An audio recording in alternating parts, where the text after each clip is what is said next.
Mesdames et messieurs, bonsoir. Merci d'avoir choisi RTI1 à la une de ce 20h. Le genre, la jeunesse, la lutte contre le travail des enfants, le réchauffement climatique, voilà autant de sujets évoqués par le président de la République, Alassane Ouattara, et son hôte ce mardi. Le chef de l'État a reçu en entretien le président du FIDA, Fonds international de développement agricole, en visite à Abidjan. Le dossier EcoPlus de ce mardi porte sur la nouvelle variété de riz en Côte d'Ivoire, des variétés qui résistent bien à la sécheresse. Et cela reste une opportunité pour améliorer la production de paddy dans ce contexte de changement climatique. Le pays est sur la voie d'atteindre l'autosuffisance en riz pour une sécurité alimentaire. La CEI a entamé sa tournée nationale sur l'éducation civile électorale. La campagne a démarré aujourd'hui à l'école de gendarmerie à Abidjan. Le président de la commission électorale indépendante, Koulibaly Kuibier, invite chacun à considérer l'élection comme un instrument de renforcement de la paix sociale. Au Burkina Faso, le convoi militaire français bloqué depuis jeudi dernier par des manifestants à l'entrée de Kaya est toujours en attente dans un camp militaire près de Ouagadougou. Les tractations se poursuivent entre autorités burkinabées et manifestants pour permettre au convoi de reprendre sa route. Soyez les bienvenus sur RTI1. Le président du FIDA est en visite de travail à Abidjan. Le premier responsable du Fonds international de développement agricole a été reçu par le président de la République, Alassane Ouattara. Ils ont évoqué les questions de genre, de jeunesse, de lutte contre le travail des enfants et le réchauffement climatique. Awa Touré. Le président du Fonds international de développement agricole, Gilbert Ngbo, est en Côte d'Ivoire pour déterminer les moyens d'investir dans la résilience climatique afin d'atteindre les objectifs d'élimination de la faim et de la pauvreté dans la sous-région. Il a fait au président de la République, Alassane Ouattara, le point sur l'installation du bureau régional en Côte d'Ivoire et les investissements à réaliser dans le cadre de la lutte contre le changement climatique et le travail des enfants. Nous avons touché à plusieurs points. D'abord, il s'était agi de l'installation du bureau régional du FIDA ici à Abidjan, où nous allons couvrir toute l'Afrique de l'Ouest et l'Afrique du Centre. Et donc, le côté logistique et opérationnel. Et sincèrement, le gouvernement, depuis plusieurs mois, a tout fait pour justement faciliter cette installation. Et nous avons donc rendu compte au chef de l'État de ce que nous avons vu sur le terrain. Et personnellement, ça fait 4 ans que je n'ai pas mis pied sur le sol ivoirien. Et donc, c'est quand même très impressionnant de voir non seulement à Abidjan, mais aussi à l'intérieur. Lorsqu'on s'en va à l'intérieur, on sent et les efforts que déploient les autorités et le peuple ivoirien. Nous avons aussi touché la question des investissements que le FIDA fait et que nous projetons toujours de faire dans le cadre du cycle 2022-2024. Le dernier point aussi, c'est l'investissement en matière de changement climatique lié justement à l'agriculture, la question de l'adaptation, comme vous savez, qui est une question fondamentale pour le monde rural, et le FIDA est très impliqué dans la question de l'adaptation et aussi du trading du carbone, et là-dessus, sur lesquels il y a déjà eu une initiative au niveau du gouvernement, donc le FIDA est aussi actif là-dessus. Créé en décembre 1977, le Fonds international de développement agricole est une institution spécialisée des Nations Unies qui s'est donnée pour mission de combattre dans les pays en développement la faim, la malnutrition et la pauvreté. Et séjour fructueux pour le président du FIDA à Abidjan. Le patron du Fonds international de développement agricole, arrivé dans la capitale économique ivoirienne dimanche dernier, a multiplié les activités, entre autres signature de l'accord de siège régional du FIDA dans notre pays. Le FIDA et l'État ivoirien, c'est une coopération qui date de 1984 et plusieurs projets ont été réalisés, nous rapporte Noël Gnagnon. La signature de l'accord de siège du bureau régional du Fonds international de développement agricole, FIDA, en Côte d'Ivoire. Un acte de portée stratégique pour le fonctionnement du FIDA en Côte d'Ivoire et partout en Afrique de l'Ouest et du Centre. La célérité de son obtention est saluée à sa juste valeur par le président. Je suis vraiment soulagé de cet accord de siège que nous venons de signer. Et en un temps record, le ministère des Affaires étrangères, le ministère de la Justice, sous la houlette de notre gouverneur, qui est le ministre d'État de l'Agriculture, et tous les ministères impliqués se sont mobilisés pour permettre justement au FIDA et à la Côte d'Ivoire de signer rapidement cet accord de siège. Donc pour moi, c'était une considération essentielle. Toucher du doigt les réalités des paysans producteurs de cacao, une des composantes de la feuille de route de Gilbert Ngbo en Côte d'Ivoire. Dans cette optique, le président du FIDA et le ministre d'État, ministre de l'Agriculture et du Développement rural et leurs délégations respectives se sont rendus à Amanikro, à une dizaine de kilomètres de Divo, dans le champ de Kwasi Adamo Frank Anderson. Superficie 1,5 hectare. L'âge de la plantation 21 ans. Après les civilités, place aux explications du processus d'obtention des fèves, bien séchées et bien fermentées. Un moment fortement apprécié pour ses enseignements. Je repars d'Amanikoro avec un sens de responsabilité où je crois que, vu l'aspect positif de cette visite, la responsabilité d'en faire plus, ce sera peut-être de porter à échelle. Outre les réalités du monde des producteurs, Gilbert Ngbo a eu une séance de travail avec 4 membres du gouvernement. Une rencontre bilatérale pour évaluer le chemin parcouru et décliner les perspectives. Il s'agit des ministres de l'économie et des finances, de l'agriculture et du développement rural, de la production animale et des ressources halieutiques, enfin du ministre de l'Environnement. Le FIDA et la Côte d'Ivoire, le mariage dure depuis 1984. Il a accouché de 11 projets, 9 sont réalisés et 2 en cours de réalisation pour un montant de 240 milliards de francs CFA. Pour le prochain projet, Gilbert Ngbo indique que l'enveloppe va connaître une hausse de plus de 20% par rapport au passé. Point final du séjour du président, la visite des locaux à aménager pour loger le siège. Durée des travaux, 12 mois. Autre bonne nouvelle pour notre pays, toujours dans le domaine agricole, on l'évoque dans le dossier EcoPlus. Il s'agit de 4 nouvelles variétés de riz qui résistent très bien à la sécheresse. Ces variétés ont été créées et sélectionnées par le Centre du riz pour l'Afrique, Africa Rice et le CNRA. Belle opportunité donc pour améliorer la production de paddy alors que le monde fait face au changement climatique. Mais comment ces nouvelles variétés pourraient-elles aider notre pays, la Côte d'Ivoire, à atteindre l'autosuffisance en riz et assurer la sécurité alimentaire? Élément de réponse dans le dossier EcoPlus, signé Jean-Luc Mambo, que je vous invite à suivre.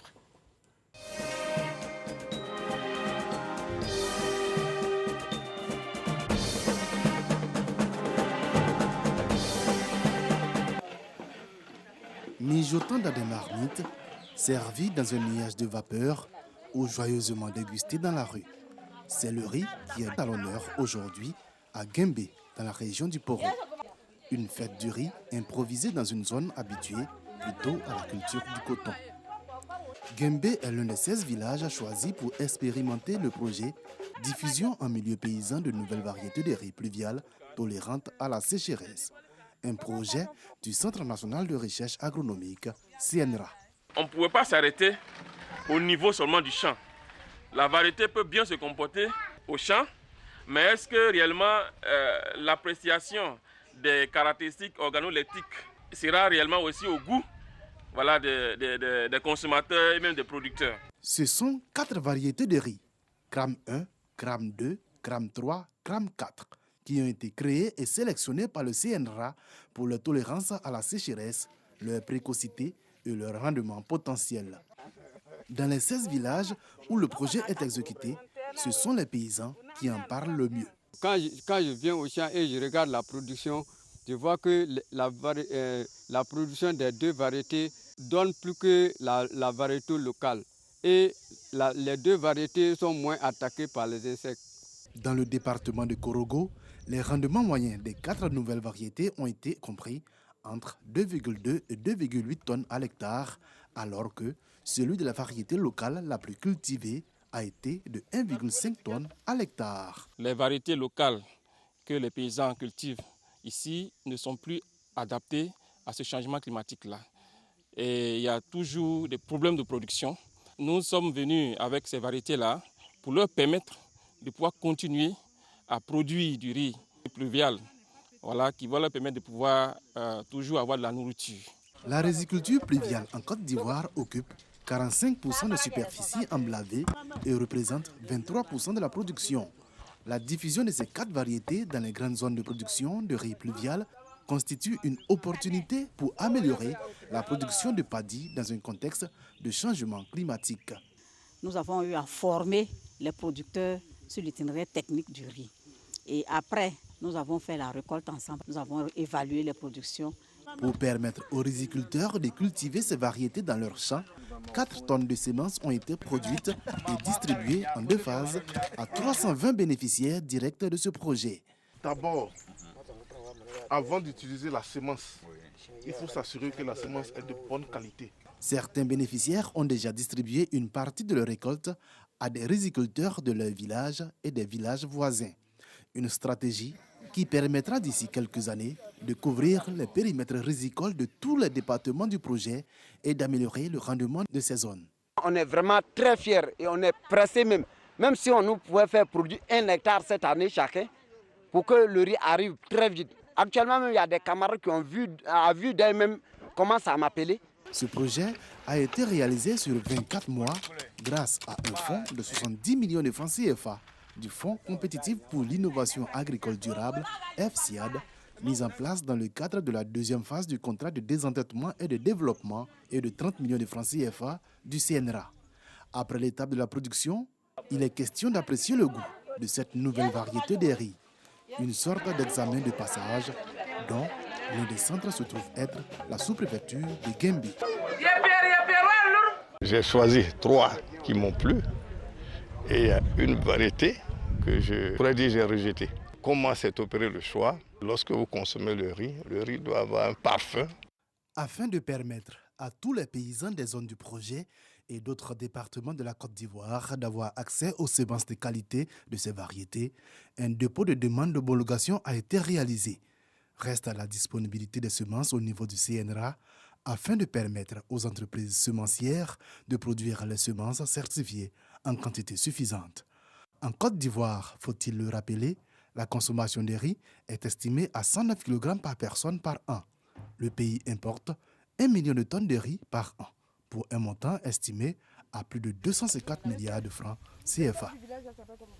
Voilà, variété de riz qui résiste bien à la sécheresse. Belle opportunité donc d'assurer la sécurité alimentaire. Très bien, le riz ici, c'est une denrée très prisée. EcoPlus signé ce soir, Jean-Luc Bambo. La CEI sensibilise les populations à l'éducation civile et électorale. La campagne a démarré aujourd'hui à l'école de gendarmerie ici à Abidjan.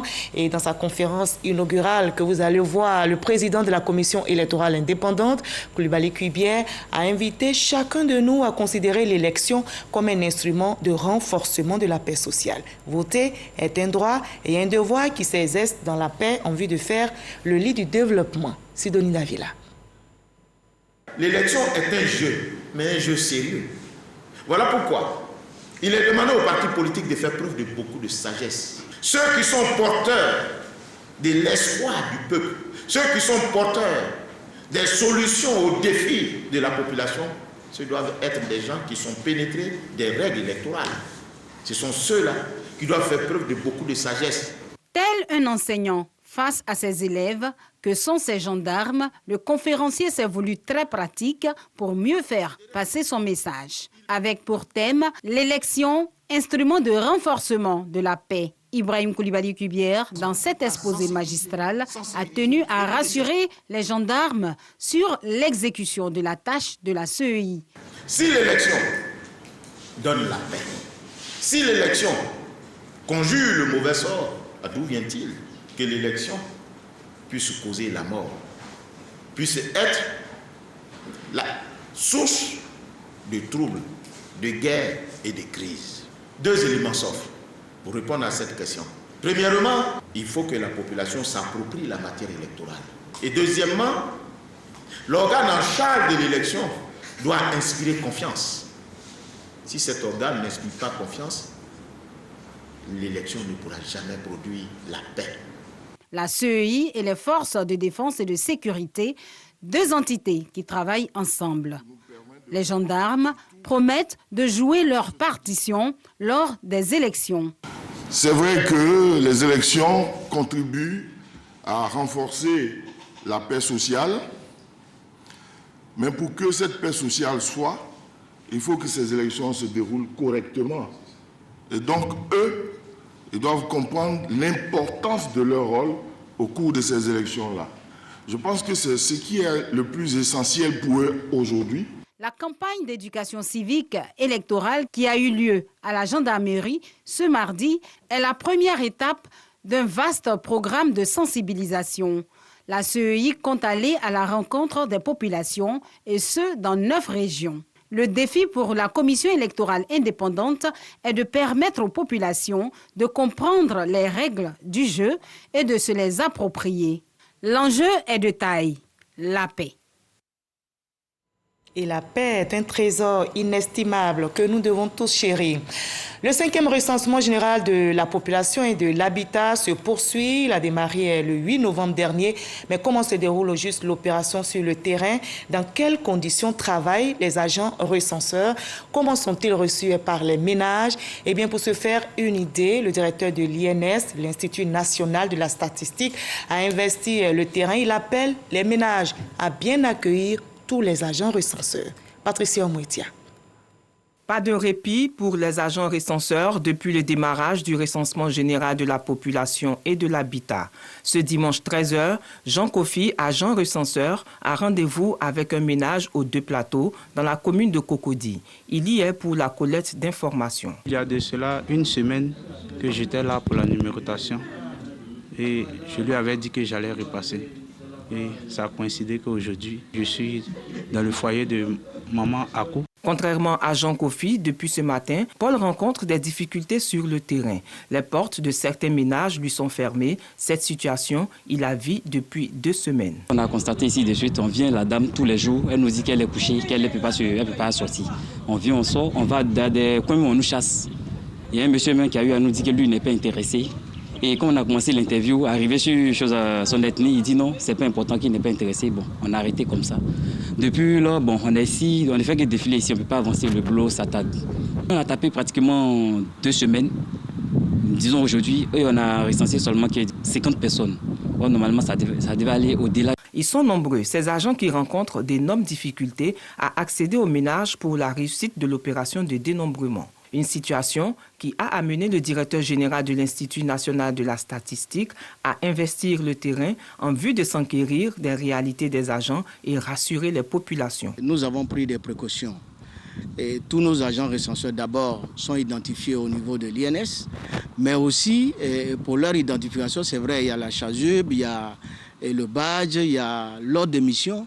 Et puis, il y a des lettres de mission qui sont signées par les autorités. Je pense que c'est des éléments importants. C'est très important à le relever parce qu'il y a certaines personnes qui refusent toujours d'ouvrir leurs portes.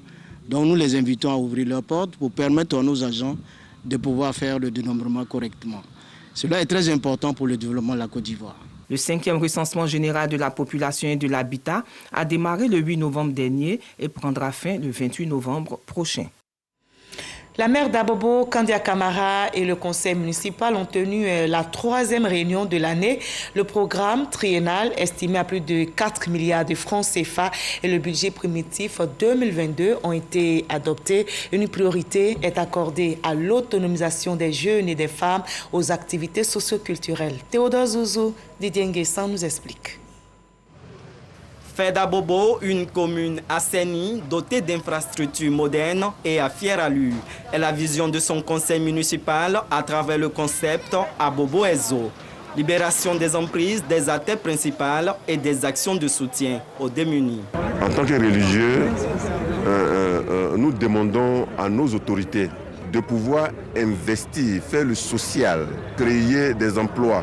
Les communautés sont celles qui sont tous les jours impactées par tous les projets de développement dans la commune. Et nous voulons dire merci au conseil municipal. Pour rendre plus visible l'amélioration du cadre de vie des populations, le programme triennal 2022-2024 est adopté par acclamation. D'une valeur de 4 992 millions de francs CFA, il prend en compte le fonctionnement et les investissements.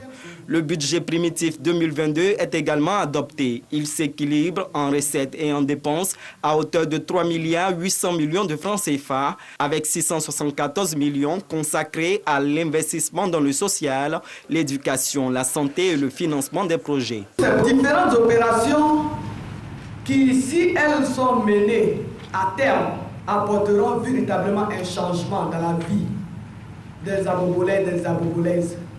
Et je voudrais encore une fois appeler l'ensemble des habitants d'Abobo à soutenir toutes les actions menées par le conseil municipal.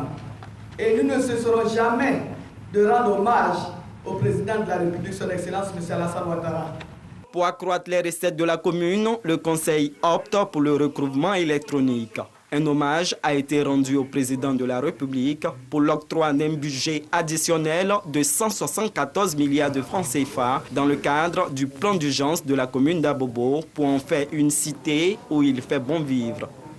Et le développement est aussi en marche dans la région de Beké. La phase 2 du projet d'infrastructure pour le développement urbain et la compétitivité des agglomérations secondaires est en cours à Boaké. 1,5 milliard de francs CFA sont disponibles pour la subvention des PME de la région de Beké. Le projet vient d'être présenté aux populations et sur place à Boaké. C'est un financement de la Banque mondiale. Les ministres Mamadou Touré et Amadou Coulibaly rencontrent les jeunes de la région du Poro à Korogo. Les échanges ont porté sur les questions d'emploi, d'autonomisation et de réalisation sociale. Les jeunes ont été éclairés par les deux ministres sur la politique du gouvernement relative à l'insertion socio-professionnelle des jeunes. Eugène Atoubé. Le rendez-vous avec les jeunes des ministres Mamadou Touré de la promotion de la jeunesse, de l'emploi des jeunes et du service civique et Amadou Coulibaly de la communication et des médias a pris l'allure d'un exposé sur la politique du gouvernement en faveur des jeunes de Côte d'Ivoire et la contribution de cette frange de la population au développement socio-économique de la Côte d'Ivoire. La rencontre, un cadre d'échange ouvert sans faux fuyant sur les préoccupations et besoins des jeunes de cette région. Pour les uns, l'insertion professionnelle et pour les autres, l'autonomisation. En perspective, leur réalisation sociale. On fait un peu de maraîcher, de l'élevage, de maïs. Une fois qu'on met l'activité en place et que les choses avancent un peu bien, avec les ressources justificatives, la deuxième priorité. Nous prions Dieu qu'effectivement ces gens de rencontres se fassent de façon régulière, de pouvoir permettre à la jeunesse d'être assez responsable. Ceux-là même qui sont au devant de cette jeunesse sont à l'écoute, sont disponibles à nous encadrer. La jeunesse de la région du Poro, dans toutes ses composantes, a été mise devant ses responsabilités, celle d'aller à l'information et saisir les opportunités que lui offre le gouvernement à travers tous les projets initiés et exécutés au bénéfice des jeunes de Côte d'Ivoire. À l'exemple d'Agir pour les jeunes, projet grâce auquel ils sont nombreux aujourd'hui à être insérés dans le tissu socio-économique. Autre responsabilité à laquelle la jeunesse a été aussi appelée, son engagement civique en ce qu'elle constitue l'avenir, la relève d'une Côte d'Ivoire qui promeut l'Ivoirien nouveau. Les ministres Mamadou Touré et Amadou Coulibaly, eux-mêmes issus de la frange jeune de la population, invitent les jeunes de Côte d'Ivoire à croire en l'engagement du président de la République. L'État est là pour eux. L'État est prêt à les accompagner, mais il faut qu'eux aussi, ils fassent leur part en saisissant toutes les opportunités que l'État met à leur disposition. Il y a une bonne dynamique actuelle et le cap sera maintenu en 2022. Nous continuerons à nous battre pour que les jeunes de Côte d'Ivoire, comme l'ensemble des jeunes de la Côte d'Ivoire, puissent continuer à bénéficier des actions du gouvernement et du chef de l'État national. Mamadou Touré a annoncé d'importants projets dont un fonds spécial de 2 milliards de francs CFA dédié aux jeunes des régions du Bunkani, du Kilogo, de la Bagoué, du Poro et du Folon. Voilà, le gouvernement priorise l'emploi, mais aussi la formation des jeunes. L'Université de l'État d'Alabama aux États-Unis et l'Université internationale Clairefontaine d'Abidjan sont désormais partenaires. Ces temples du savoir ont formalisé cette coopération par une signature d'accord cadre récemment dans l'État de l'Alabama aux États-Unis. Ce partenariat va donner lieu à des échanges de programmes et d'expériences entre les deux universités. Il est même prévu la construction ici en Côte d'Ivoire par l'Université de l'État de l'Alabama d'un campus satellitaire. C'est une première. Mamadou Traoré. C'est un énième partenariat entre des universités ivoiriennes et américaines. Cette fois, il unit l'Université internationale Clairefontaine d'Abidjan et l'Alabama State University, ASU. Dr Quinton Ross et Chantal Fanny, respectivement présidents de l'ASU et de Clairefontaine-Abidjan, ont signé l'accord cadre de coopération. Accord qui prévoit la construction à Abidjan par l'ASU d'un campus satellite, le premier de cette université en Afrique. Cet événement marquera le début d'une incroyable aventure qui propulsera ASU sur la scène internationale, mais qui fait son entrée sur la terre des ancêtres, de ceux qui ont créé cette université. Oui, ASU revient à la mère patrie en foulant les pieds sur la terre et son choix s'est porté sur la Côte d'Ivoire. Nous en prenons toute la symbolique de cet acte d'espoir. Cet accord cadre entre ces deux universités vient aussi renforcer l'état des relations entre la Côte d'Ivoire et les États-Unis. C'est pourquoi il bénéficie du soutien du gouvernement ivoirien représenté à cette cérémonie par le ministre des Sports, Paulin Danho. La Côte d'Ivoire, sous le leadership du président Alassane Ouattara, avance, se consolide, se construit. Mais nous savons tous qu'il y a de richesses que d'or. Donc nous avons besoin de former les jeunes générations de demain pour qu'ils soient compétents, pour relever les défis qui nous attendent. Et ils sont nombreux. Fondée en 1867, l'Université de l'État d'Alabama va ainsi partager son expérience avec l'Université internationale Clairefontaine d'Abidjan, qui a ouvert ses portes en 2019. Voilà un reportage réalisé pour vous par Mama Traoré. La lutte s'intensifie également contre la pandémie de Covid-19 dans notre pays.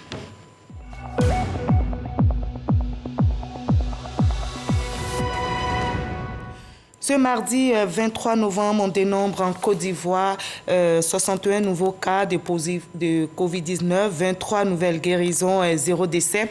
À la date du 23 novembre 2021, la Côte d'Ivoire, notre pays, enregistre 61 652 cas confirmés, 60 597 personnes guéries et 703 décès au total. On enregistre également plus de 4 millions de personnes vaccinées à ce jour. Faisons-nous tous vacciner, préservons notre santé et celle des autres.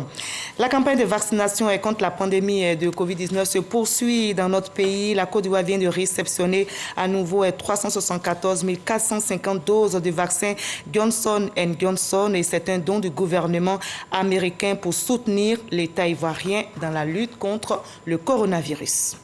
On va parler de paix et de développement. Les filles et fils des départements de Danané et Zouanouyen étaient réunis ce week-end au stade municipal de Danané pour une cérémonie d'hommage au président Alassane Ouattara pour toutes ses actions de développement en leur faveur. Le compte rendu de notre correspondante Eve Bouy.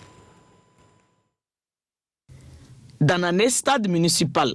Les populations des départements de Danané et Zouanouyen, réunies ce jour sous la multitude des bâches, rendent hommage au président de la République sous l'impulsion de Maï Clarisse, secrétaire d'État chargé de la protection sociale et des cadres et élus de ces deux départements. Toute la population de Danané, de Zouanouyen, de Benouin, de Maple, que nous appelons affectueusement le Tonki Sud, est sortie massivement pour manifester leur gratitude au président de la République, qui ne fait pas de discrimination au niveau du développement dans notre pays.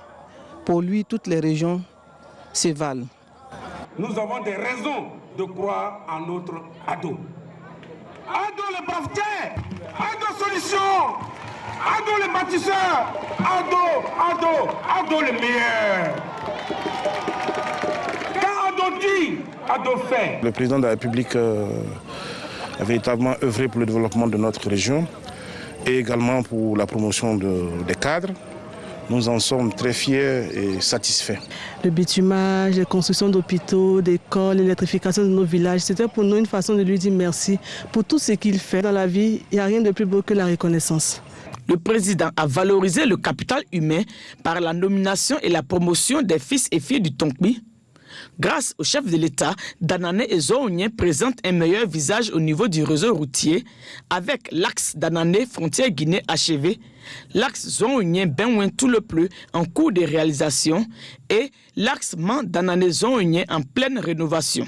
Sous la gouvernance du président Alassane Ouattara, le taux de l'électrification rurale est de plus en plus élevé et les réalisations dans les secteurs de la santé, l'éducation, l'hydraulique, l'autonomisation des jeunes et des femmes font aussi partie de ces actifs. Adama Bitogo a signifié que le président Alassane Ouattara mérite amplement ce vibrant hommage. Toute la Côte d'Ivoire est en chantier. Il a une seule préoccupation, rassembler les Ivoiriens. Rassembler les Ivoiriens. Il a une seule préoccupation, développer la Côte d'Ivoire pour le bonheur de ses parents. Il a également rassuré les populations que toutes les promesses faites par le président Alassane Ouattara seront tenues. Outre l'hommage à Alassane Ouattara, un autre hommage a été rendu à la jeunesse de Danane qui a brillamment remporté le premier prix de l'émission culturelle de la RTI Varétoscope édition 2021. Ce prix, constitué d'une ambulance médicalisée offerte par le Premier ministre Patrick Hachi, a été remise à l'hôpital général de Danane par le ministre Diomandé Vagondo. La Côte d'Ivoire vient de perdre l'un de ses illustres fils. Il était ancien directeur général de la RTI. Il a tiré sa révérence. Ousmane Sy Savané n'est plus homme de communication. Il a été par ailleurs directeur général de Ivoire Média. Ousmane Sy Savané a été aussi maire de la commune d'Odéné. Au Burkina Faso, le convoi militaire français bloqué depuis jeudi dernier par des manifestants à l'entrée de Kaya est toujours en attente dans un camp militaire à quelques kilomètres de Ouagadougou. Les tractations se poursuivent entre autorités burkinabées et manifestants pour permettre au convoi de reprendre sa route. Ce convoi doit d'abord rejoindre Niamey avant de se rendre à Gao, au Mali, pour ravitailler l'armée française et ses partenaires. Les militaires français attendent donc que les tractations menées par les autorités burkinabées avec les manifestants aboutissent. Fin de ce 20h, vous l'avez bien compris, mais ne décrochez surtout pas. Soyez à votre rendez-vous. RTI 1 reçoit. Hamza Diaby recevra ce soir le ministre de la Jeunesse, de l'Insertion professionnelle et du Service civique, Mamadou Touré. Une émission de 90 minutes au cours de laquelle ils aborderont des thématiques importantes, notamment la promotion de la jeunesse. Vous allez savoir comment ça marche, l'insertion professionnelle, mythe ou réalité, et la jeunesse citoyenne, quels enjeux pour notre pays, la Côte d'Ivoire. C'est tout à l'heure, à 20h50. C'est à suivre absolument. Passez une très belle soirée sur RTI1.